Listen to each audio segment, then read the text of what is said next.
retomamos acá los programas que veníamos haciendo. Ya han pasado como 170 días de la cuarentena. Nos pudimos liberar un poco de ella. El Silvio Maresca no, sigue en cuarentena, está un poco más atemorizado que yo. Yo soy un poquito más audaz. Entonces voy a desarrollar en estas dos clases, en esta y la que viene, un programa de media hora y media hora, con un intervalo de los 15 minutos. El tema que elegí es el tema de la transformación de la metafísica de la Edad Media a la Edad Moderna. Este es un tema que, hay varios temas de la filosofía que siempre me llamaron la atención. Uno de estos temas es por qué los manuales de filosofía comienzan la filosofía moderna con Descartes y por qué los manuales de la filosofía colocan a Suárez, que Suárez vivía y Descartes había nacido, es decir, un hombre que le podía llevar una generación o dos a Descartes nada más. Lo colocan en la Edad Media. Este es uno de los temas, que es el que nos vamos a... el que me mueve a hacer esto. Otro de los temas es ¿por qué Heidegger fue demonizado después de la guerra del Yom Kippur, la guerra de los judíos con los egipcios, con los sirios, con Líbano y con todos los vecinos? ¿Por qué? Si Heidegger era bien visto y la filosofía de Heidegger en ningún momento lleva al nazismo ni nada por el estilo. Este es otro de las cosas que me han llamado la atención. La tercera de las preguntas que me ha llamado la atención es por qué un filósofo católico como Jacques Maritain adopta la democracia cristiana y el progresismo cristiano. ¿Por qué? ¿Por qué este hombre tiene esa derivación tan errática, si nadie lo obligaba a ello? Bueno, hoy me voy a ocupar de esto, me voy a ocupar del segundo punto. Es decir, ¿qué pasó entre Guillermo de Ockham, que muere en 1347, y Descartes, que nace en 1596? Pasaron 250 años. Pues no pasó nada, porque la filosofía antigua, el medieval, termina con Ockham y la filosofía moderna comienza con Descartes. No pasó nada. Me llama la atención que habiendo un filósofo de la altura de Suárez, de 1548 a 1617, estamos ya en el siglo XVII, quien escribió sus discusiones metafísicas en 1593 la publica él. Y la segunda edición en 1614. Es decir, él comienza a publicar en realidad en el siglo XVII y no es tomado en cuenta. Pero miren qué interesante. En el siglo XVII Suárez es el autor que más ediciones de libro ha publicado. Publica Suárez entre 1593 y 1617, 20, bueno, él muere en el 17, pero siguen publicando las obras de él. De Legibus es un escrito póstumo. Se publican de Suárez exactamente 17 ediciones de las disputaciones, de las discusiones metafísicas. Pero, ¿cómo es estas discusiones metafísicas?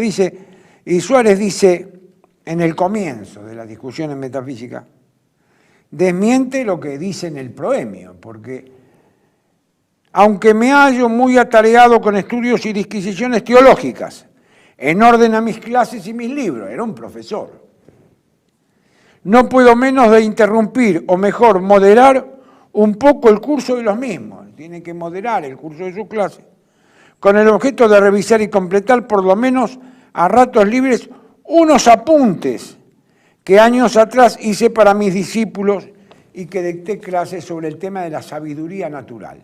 La filosofía primera o sabiduría natural, no trascendental o sobrenatural. ¿Sabe cuántos volúmenes son estas discusiones? Son 6 volúmenes. 6 volúmenes que la editorial Gredos de España entre 1961 y 1966 publicó en una muy buena traducción. Suárez, para aquellos que tengan un conocimiento elemental del latín, como pueden ser el estudio de los 3 años en el colegio secundario, o 3 o 5 cuatrimestres en la Facultad de Filosofía, se puede leer tranquilamente en latín. Ustedes saben que el castellano es muy parecido al latín, se puede leer tranquilamente. Bueno, la traducción que han hecho al castellano es espléndida, la editorial Gredos, la traducción que hicieron. Bueno, pero Suárez es conocido como jurista en el Tratado de Legibus, que recién se publica en 1619, pleno siglo XVII. Pero nosotros acá nos vamos a ocupar de los autores del siglo XVII. Y algunos dicen que Suárez hay un trabajo que leí, una barbaridad, que dice que Suárez hay que considerarlo como un pensador medieval porque escribía en latín. Y todos los pensadores, todos los filósofos del siglo XVII, todos escribieron en latín. Descartes, Leibniz, Spinoza, Wolff, todos escribieron en latín. Bueno, así son los profesores de filosofía para inventar cosas. Es cierto que Suárez se destaca como legista, ¿no? Pero, ¿por qué se destaca como legista? Porque él es un continuador del trabajo que había hecho Francisco de Vitoria, parte de la segunda escolástica con Melchor Cano, por ejemplo. ¿Y en qué se habían destacado? Se destacaron en el tema del derecho. El derecho son los fundadores del derecho internacional público. Creo que ahora, hace unos años, le han hecho un monumento a Francisco de Vitoria reconociéndolo. Ustedes saben lo que es para la cosmovisión, para el hombre de la ecúmene cultural anglosajona, reconocerle algo a un hispano es un trabajo dificilísimo. Bueno, se ha logrado, a partir de serios trabajos en filosofía, en derecho internacional público, que se reconozca a Francisco de Vitoria como el fundador del moderno derecho internacional público.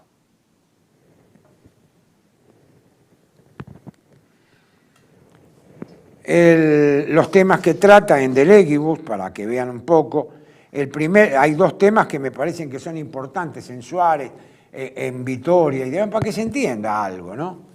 El primero es que el pueblo es el legítimo poseedor del poder, y el pueblo lo transfiere al rey. La Ilustración va a decir no, la Ilustración, la monarquía ilustrada va a decir no, el rey decide su poder de Dios. La escuela de Salamanca va a decir el pueblo recibe vox populis vox Dei. El pueblo recibe el poder de Dios y el pueblo se lo transfiere al monarca. ¿Entienden? Y el segundo tema que va a tratar la filosofía internacional pública es el jus bellum, el derecho, o lo que se llama el jus ad bellum, el derecho a la guerra justa. Hablan de la guerra justa. Hoy no se habla más de la guerra justa, se ha dejado de lado. Hoy cualquiera que guerrea queda fuera de la humanidad. Hemos dejado la idea de guerra justa. Toda guerra es injusta y bueno, y se impuso ese criterio y así estamos. Suárez realiza en sus debates metafísicos el primer cambio sustancial de la disciplina, pues los conceptos que expresan la esencia de las cosas dejan de ser expresión de la realidad para transformar la realidad en su propia imagen. Voy a pasar a explicar esto. Suárez comienza distinguiendo entre ser, él le llama ens, ente, pero él no distingue entre ser y ente. Él dice ser y no dice ese, dice ens.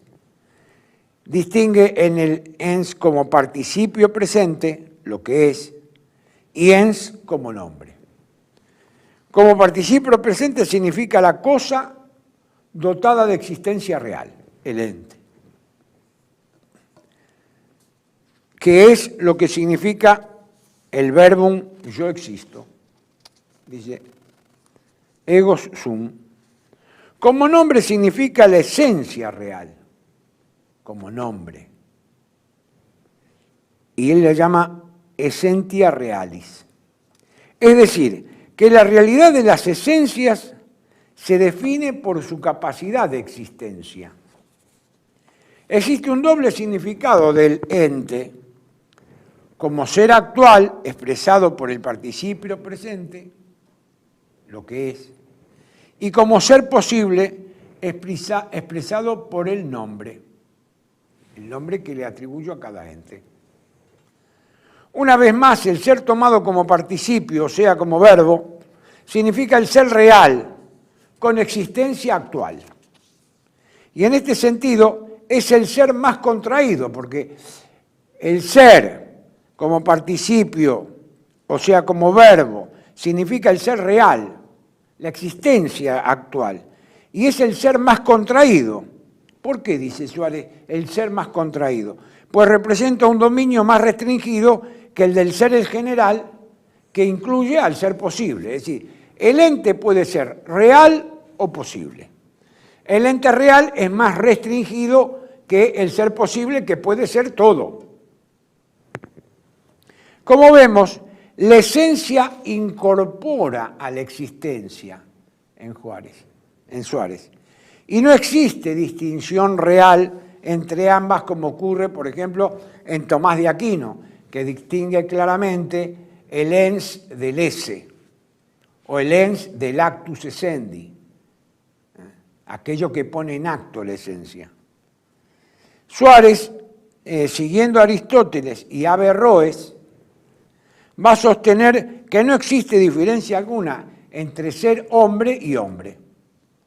Ser hombre es el que existe y hombre es el nombre. Así él identifica ser con esencia, de modo que los entes actuales no son sino esencias actualizadas. La distinción es simplemente de razón, de modo que la esencia real posee todas las propiedades que corresponden a la existencia. La existencia no agrega nada a la esencia en Suárez, porque la esencia contiene la existencia. De modo tal que para que las cosas lleguen a ser objetos del conocimiento metafísico y por ende científico, porque Suárez plantea un conocimiento racional, la metafísica como conocimiento, se tienen que liberar de cualquier rasgo de la existencia, porque la existencia es lo contingente. El hilo conductor de este pensamiento viene de Avicena, pasa por Duns Scoto, Suárez, Descartes, Leibniz, Spinoza, Wolff y desemboca en Kant, que es el objeto de este trabajo, mostrar cómo la esencia incorpora la existencia y que la existencia es algo dado, pero que no hay que preguntar, no tiene ningún sentido preguntarse por la existencia. Para esto, todos estos autores, esto es lo que yo quiero mostrar en este trabajo. ¿Por qué? Quiero mostrar esto porque por aquello que dice Heidegger en la época de la imagen del mundo. De acuerdo a la concepción metafísica, así será la concepción de una época. Porque la metafísica es el que le da sentido a una época. Bueno, vamos a hacer un descanso y continuamos con otros 15 minutos.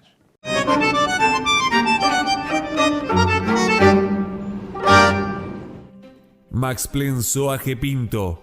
Invierta desde $1.200 por metro cuadrado en un edificio de pozo en Avenida San Juan 2318. El mejor precio de la zona, desde $1.200 por metro cuadrado. Consúltenos.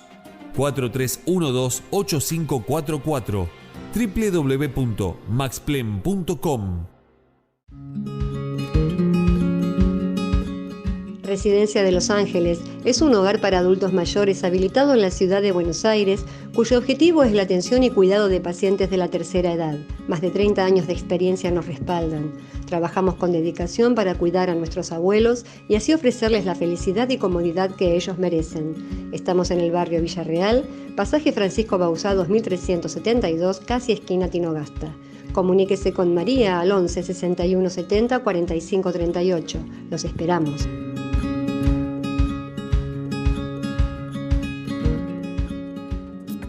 Bienvenidos a CEPA, Centro de Estudios del Pensamiento Americano. Nuevo sitio web de cursos de formación en política, filosofía, historia, literatura, geopolítica, religión, psicología y más. Cursos de formación que reflejan el verdadero pensamiento americano. Lo invitamos a elegir el curso de su agrado ingresando en www.cepa.la.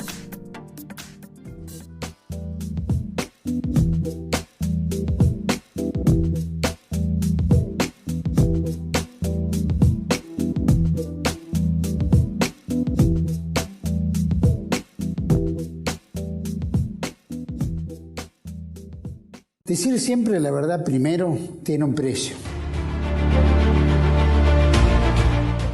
Pero todos los días, en cada programa, en cada reportaje, en cada esclarecimiento, descubrimos que decir la verdad vale la pena. Decir siempre la verdad tiene un precio. Pero cada vez que recibimos tu apoyo, entendemos que seguir luchando vale la pena. Dependemos de tu ayuda. TLB1. Toda la verdad primero.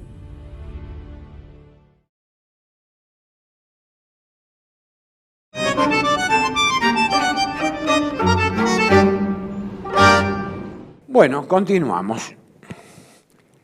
Suárez identifica el ser con la esencia, de modo que los entes actuales no son sino esencias actualizadas. La distinción es simplemente de razón. Así, el esencialismo de Suárez y el resto, redujo a la nada el acto de ser por el cual las cosas existen. Cuando Heidegger acusa a la escolástica que limitó el ser a la esencia, tiene razón, pero se olvidó de exceptuar a Santo Tomás, quien privilegió el actus essendi.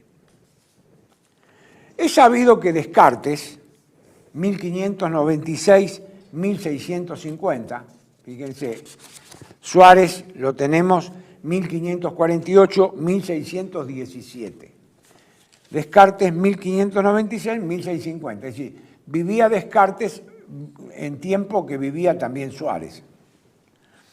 Fue durante años alumno del colegio de los jesuitas en Francia, el colegio se llamaba La Flecha, que tenían a Suárez como maestro indiscutido, y allí aprendió toda la terminología y los planteos del granadino, porque era de Granada Suárez. Se sabe que tuvo en su biblioteca el texto de metafísica del propio Suárez, que les comenté que se habían editado, se hicieron 17 ediciones. Fue el libro de filosofía, de metafísica más editado en el siglo XVII. No hay ningún otro libro fue tan editado.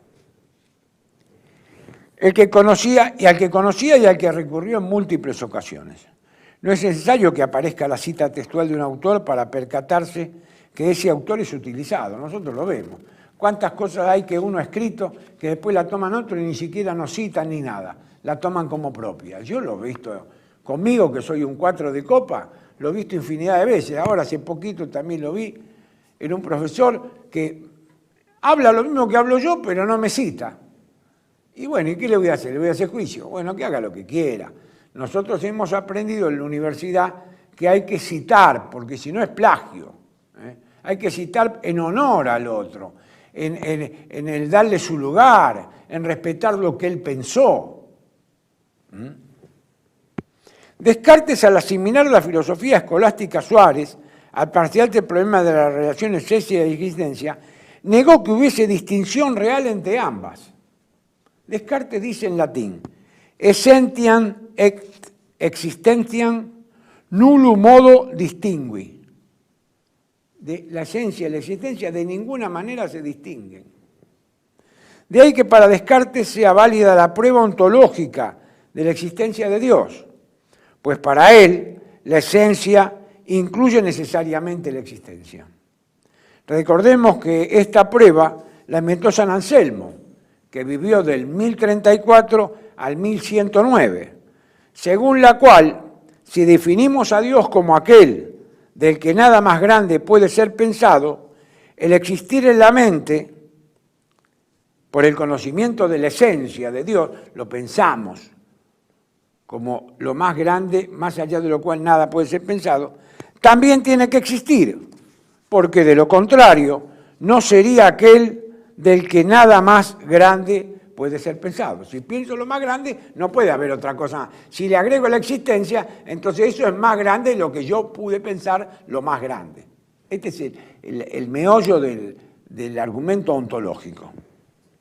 En una palabra, la esencia encierra la existencia, o en otros términos, la existencia no agrega nada a la esencia. Es interesante observar, como lo hace notar magníficamente Fran Brentano, en su voluminoso Lumen. Brentano fue de 1838 a 1917. Y dice, Brentano murió 300 años después que de muerto Suárez. Pasaron 300 años. 1617, 1917. En su voluminoso tratado sobre la existencia de Dios, es un tratado así, es un ladrillo, ¿no? Es significativo que filósofos modernos, tan importantes y profundos como Descartes, Leibniz, Spinoza, Wolff e incluso Kant, que no ve con malos ojos la prueba ontológica, en cierta medida hayan aceptado con matices la prueba ontológica. Es decir, Kant no la acepta, pero la ve con buenos ojos. El resto la acepta.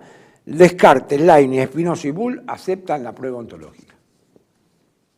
Y le llama la atención a Brentano. Dice Brentano, pero ¿cómo? Estos tipos tan inteligentes aceptaron. ¿Por qué? Porque es esa limita, esa propiedad que le dan a la esencia de que cuando yo pienso algo, ese algo también existe. Porque la existencia no agrega nada a la esencia está incluida en la existencia.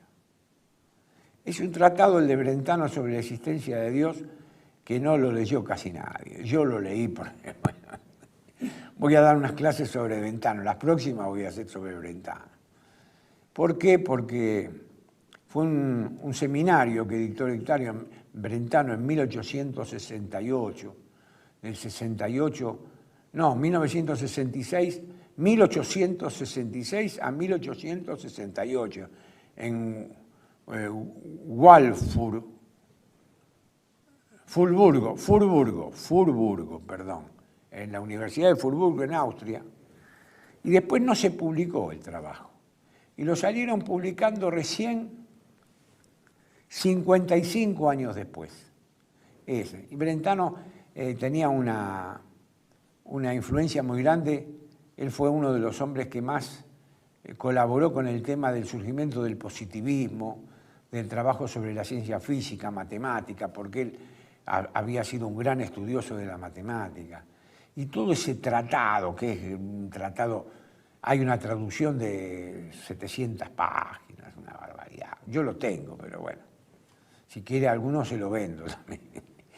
Y son todas pruebas de la prueba teleológica, él insiste, pero son todas pruebas donde él aporta la ciencia, como queriendo decir, bueno, la ciencia está probando la existencia de Dios. Perdió vigencia, porque cuando es editado en el 35, Scheler ya había escrito su Ética, Heidegger había escrito Ser y Tiempo. Es una teología invigente. Yo le llamo, la teología de Brentano es una teología invigente que no tuvo ninguna influencia en nadie. Es un libro que se ha escrito y murió como tal, como libro, para que lo leyera yo solo y ahora les contara a ustedes esto. Sigo. En definitiva, Dios existe en virtud de su propia esencia, o su esencia es su existencia, y en esto están de acuerdo todos los filósofos del siglo XVII. Pasamos a Leibniz ahora. Hablar de las evidentes y ostensibles fluctuaciones conceptuales de Leibniz Leibniz nació en 1646 y murió en 1716. Yo cuando dictaba clase en Barcelona hay un profesor que calculo se habrá jubilado. Yo he tenido buen trato con él, era de mi edad. El tipo era nacido en 1946, yo nací el último mes. Yo soy del 47, pero el último mes, ahí por unos días. Me dice, pero así que profesor, usted de 1900... Bueno, usted sabe que bueno, nosotros vamos a morir el 2016. ¿Por qué vamos a morir 2016? Y porque León Blois nació en 1846 y murió en 1916. Mire qué extraordinario, qué bien, profesor, 60 años. Le digo, bueno, pero Leibniz también. ¿Cómo? El tipo dictaba filosofía medieval, no sé qué dirá. Buen profesor, yo lo estimo. Y le digo, pero profesor, Leibniz nació, yo ya sabía, porque nació en 1746, en 1646 y murió en 1716. No me diga, y si te parece, bueno, para ese entonces sería el año 2003, 2005. Pasó el 2016 y yo estoy vivito y coleando, y yo calculo que él también, pero bueno, son esos profesores que nunca escriben, ¿no? Ustedes saben que los filósofos europeos, a nosotros los americanos, siempre nos miran, como dice Gardel, del rabo de ojo a un costado, ¿no? Siempre nos miran un poco como, a ver estos muchachos, ¿qué están diciendo? ¿Te parece que sabe griego? ¿Sabrá latín? ¿No serán mentiras? Todas estas cositas que tienen. Es normal que nos miren así, porque bueno, también nosotros los hemos engrupido bastante, pero no, yo qué sé. Hay algo, a mí siempre me han tratado muy bien, he sido muchos años profesor en la universidad, pero siempre hay algo que queda ahí misterioso, en fin. Allá ellos y acá nosotros. Bueno, este Leibniz es un hombre que tiene fluctuaciones, todo el mundo sabe, cuando uno estudia Leibniz sabe que una cosa es la sustancia en escrito de metafísica y otra es en las notas y así sucesivamente. Leibniz cambia el concepto porque él es básicamente evolutivo. Leibniz es el último gran sabio, es decir, sabio en el sentido de saber enciclopédico. Sabía matemática, biología, medicina, sabía todo, latín, griego, filosofía, en fin. Y este Leibniz, en los nuevos ensayos, la definición más certera de la existencia nos la da en los nuevos ensayos cuando dice existencia ergo es notio incomposita sive irresolutibilis. ¿Qué quiere decir? Así pues, la existencia es una noción no compuesta, incomposita, o sea, irresoluble. No se puede hablar de la existencia singular. Y en esto es coherente porque siempre dice lo mismo. Y eso que Leibniz utiliza el término de entelequia de Aristóteles, sin embargo, no llega a la comprensión de la existencia como acto. Nunca afirma la existencia como acto, como un acto que hace ser a la esencia. No. La esencia tiene incorporada la existencia. Esto es que no la podemos definir. La existencia es algo añadido a la posibilidad de la esencia. Superaditum possibilitate sive essentiae. Pero nunca dirá en qué consiste esta superadición. La existencia está incluida en la esencia y la cantidad de esencia de un ente posible es lo que constituye su derecho a la existencia. Es decir, un ente posible pasa a ser un ente real por la cantidad de esencia que tiene. La existencia de algo no es otra cosa que la exigencia de su esencia, pues como afirmará Spinoza más adelante, omne possibile exigere existere. Todo es posible exigir a la existencia.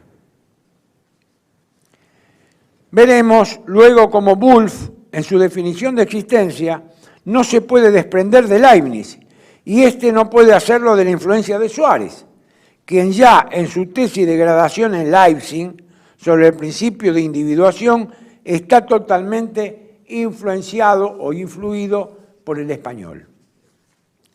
El otro filósofo es Spinoza, que sigue a Descartes. Spinoza de 1632 a 1677. Nació unos años antes que Leibniz, pero lo ponemos antes porque los escritos son anteriores.